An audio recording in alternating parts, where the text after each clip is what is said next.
He has risen. Happy Easter. Around 2,000 years ago, an innocent man was tried and found guilty as if a criminal. He then died, hung on a cross, and was put into a cave as his grave. Yet days later, something miraculous happened. The body was gone.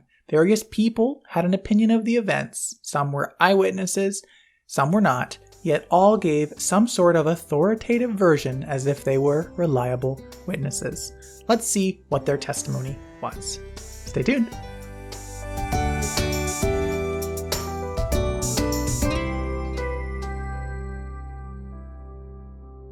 And so the first witness we could see are the priests and Pharisees. In Matthew 27:62-64, it says, "Now on the next day, that is the day which is after the preparation, the chief priests and the Pharisees gathered together with Pilate. And they said, 'Sir, we remember that when that deceiver was still alive, he said, "After 3 days I'm rising." Therefore, give orders for the tomb to be made secure until the 3rd day.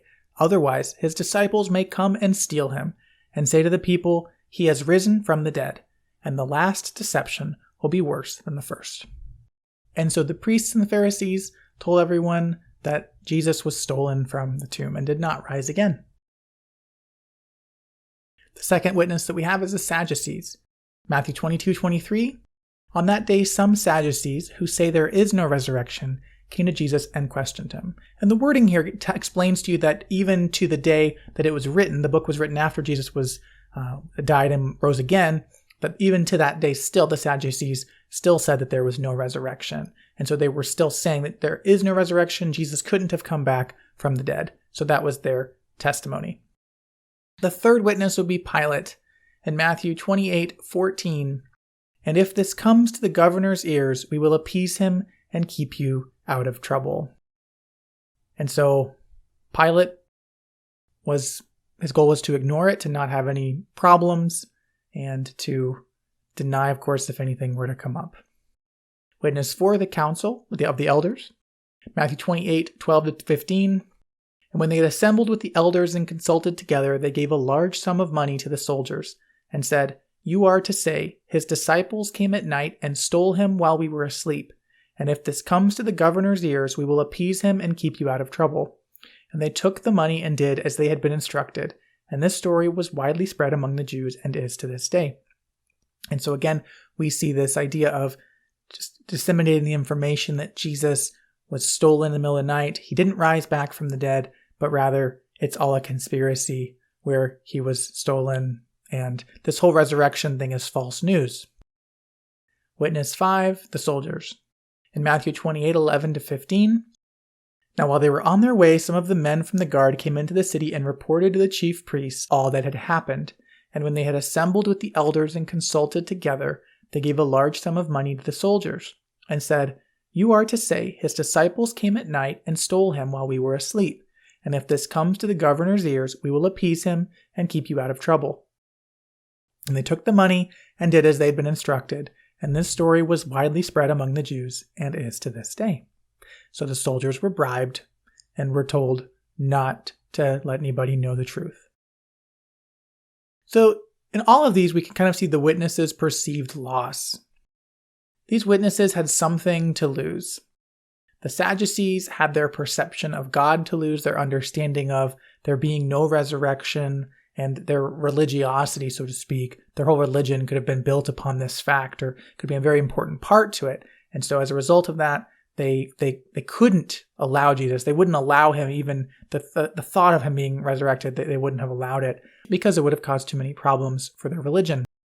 The priests and the Pharisees also had religious authority to lose. And so in Jesus' actual coming back to life, they would no longer have been the authority, because now there is this person who's more than a person, this person who actually has God claims, who claims to be God and claims to be closer to God, but also is God.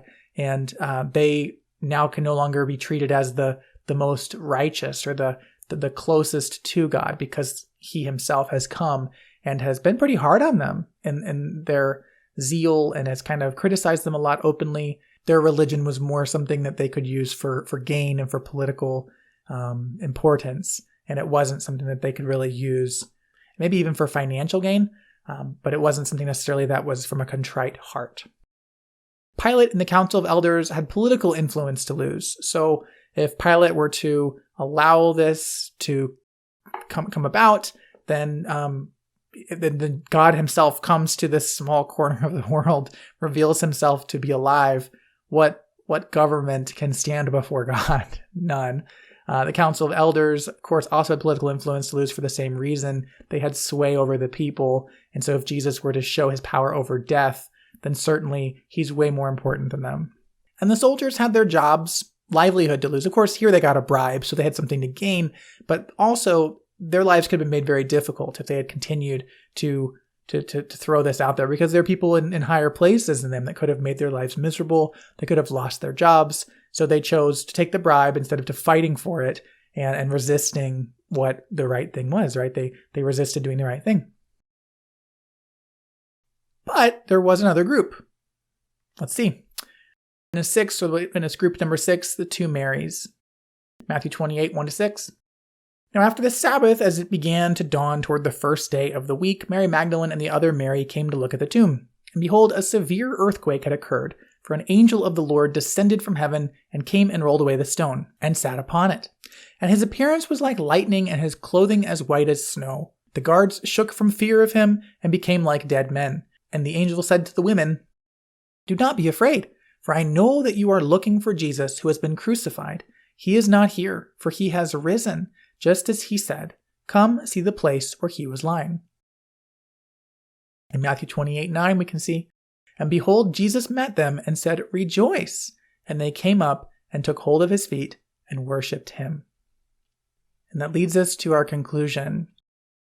Many groups could only focus on what they had to lose, but the Marys focused on what they had to gain.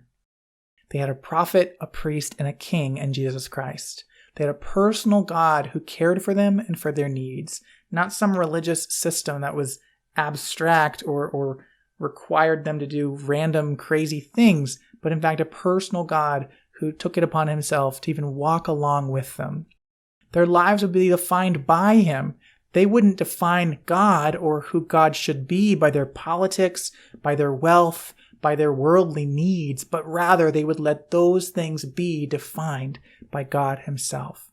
This is why Jesus said in Matthew 5:3 during his ministry, "Blessed are the poor in spirit, for theirs is the kingdom of heaven." With the Marys, we can see that they didn't have anything to lose, but they had everything to gain in Jesus Christ's resurrection.